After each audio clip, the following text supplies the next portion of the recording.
Joining us now is Democratic Senator Alex Padilla of California. Senator Padilla, it is good to see you. I have to ask then, if Prop 50 passes tomorrow and it is successful, what happens next? What does that mean, not just for California, but the country?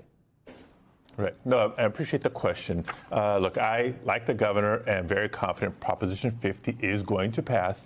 And one just note that I think the viewers would be interested in. It's not if Prop 50 passes tomorrow, then we go draw a new map. No, there is a map before the voters to say yes or no to, a map that has the potential of shifting at least 5 seats from Republican representation to Democratic. And the only reason we're here, as Michael covered, is because Donald Trump made a phone call to Governor Abbott in Texas and said, find me 5 more Republican seats. Just like when he called the Secretary of State in Georgia and said, find me 11,000 more votes.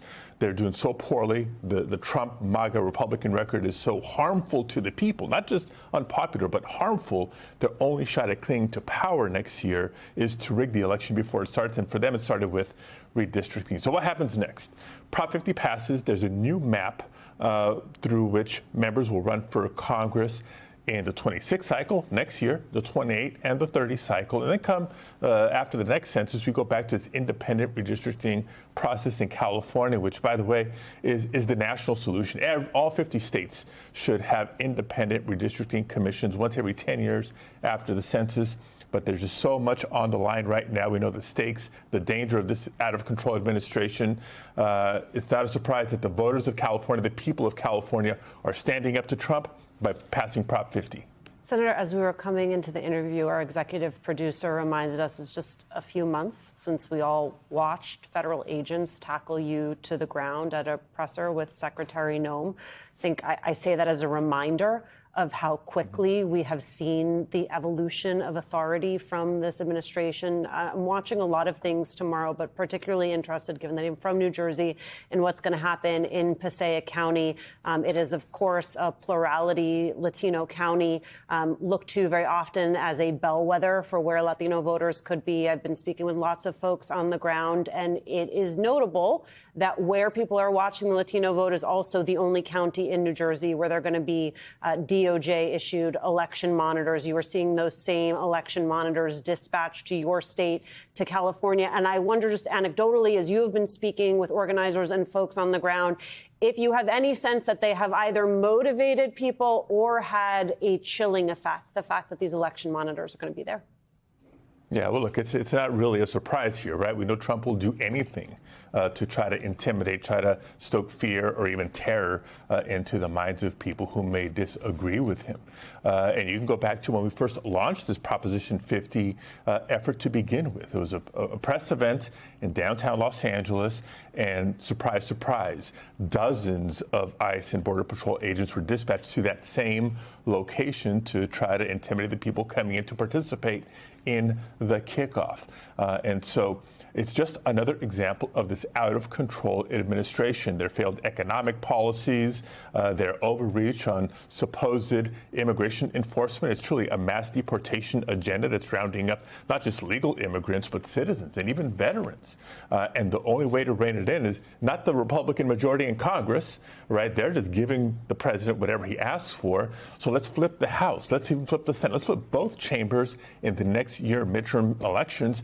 That's what Proposition 50 is all about, leveling the electoral playing field so that we can rein in this out-of-control administration. So, Senator, one other thing that I think that's important as we have this happening in your state on the redistricting issue, you also have at the same time a lot of families right now worried, very concerned, because SNAP benefits and Head Start and other programs hit the government wall this weekend, or hit the Trump wall this weekend. And there's, conversation now, well, Republicans will maybe give you half your benefits. You've got this reporting from NPR. The Trump administration says it will restart SNAP food benefits, but it will pay out only half the amount people normally get.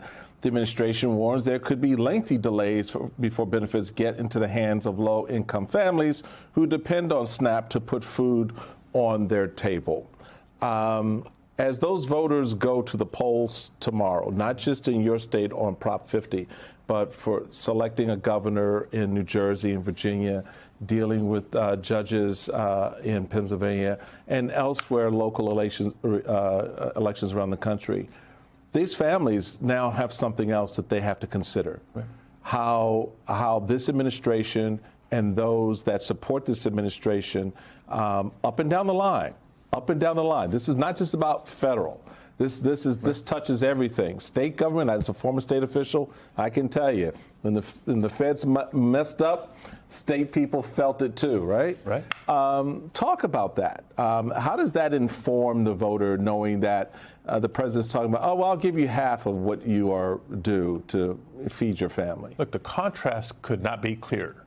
You know, to your point, I know there's millions of families across the country that were struggling before, struggling even more now. We could talk about the cost of groceries and how they have gone up, not down, under this administration. The cost of health care. That's what this government shutdown fight has been all about, trying to keep premiums from spiking. Senators Elizabeth Warren, Tina Smith, and Chris Murphy flew to Miami to speak with real Americans and discuss looming cuts to the Affordable Care Act that, thanks to Republicans, would drastically increase most premiums. Check out this headline from NBC Miami. Quote, Florida's insurance hikes and uninsured rates will be among the nation's largest if ACA credits expire. In total, nearly 5 million people in the state rely on Obamacare. Joining us now, Senator Elizabeth Warren of Massachusetts and Senator Tina Smith of Minnesota. Senators, it is good to see you both. Notably, neither of you are senators representing the great state of Florida. Senator Warren, why take this fight to Miami? Look, Miami is really ground zero in the people who are going to be hurt when the Republican cuts to health care go through. And so we were down there to hear the stories of those people and to bring those stories back here to Washington.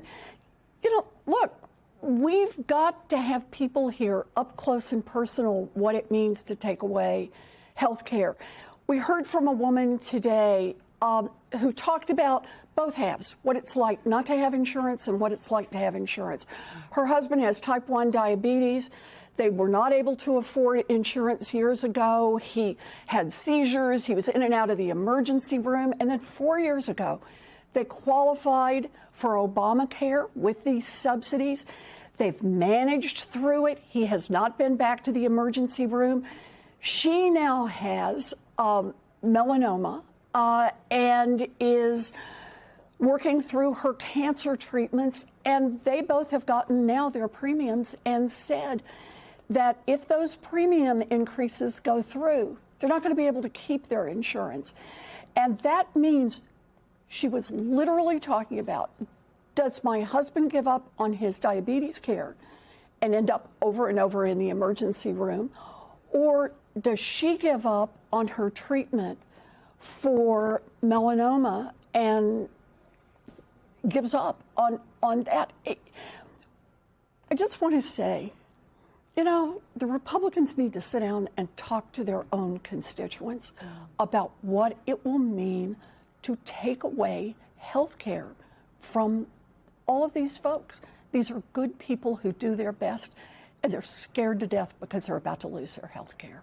Senator Smith, did you share this experience in just when speaking with the people down in Miami, that they understood very viscerally what these we talk about oftentimes in D.C. a lot as policy changes, but what is happening really affects people's lives. Like the people out here in Washington, D.C. and even in New York, as I'm sitting here in New York, have said, well, the Democrats, they're fighting on this policy thing, but they just need to open the government. But this is not just a policy fight. This is life and death for people. I don't think it's hyperbole to say people will die.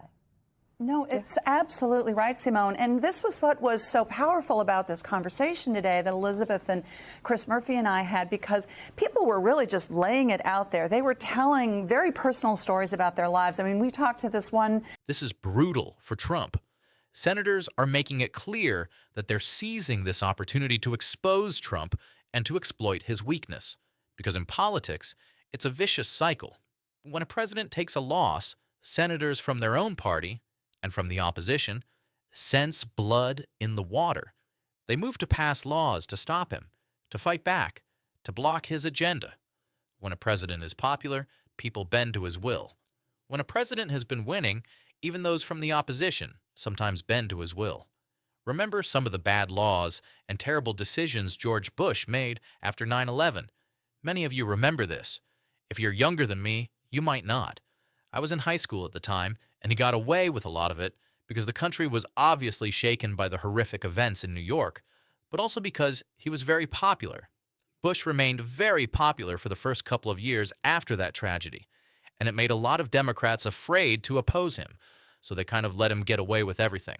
Conversely, Democrats got bolder as Bush became more unpopular, and Democrats grew bolder as Trump started to look weak in his first term. Now Trump is losing these midterms, these quarter-term elections, and that's going to make Democrats stronger in standing up against him. It will also make Republicans on the fence less afraid of him. If he no longer looks like the titan in control of everything they thought he was, they will start to bend. But the thing is, once that happens, it only gets worse, because once people start to bend, to block your laws, to pass new ones, and as we've been seeing Republicans teetering away from Trump on the Epstein question, if Republicans take a major beating tomorrow, and it looks like they will, then it's going to lead to massive trouble for Trump. More Republicans will begin to make selfish calculations and say, I'm going to side with the Democrats here. Then more will follow, and then more, and then more. And that's how you make Trump a lame duck president that no one wants to tie their name to. It starts with election defeats.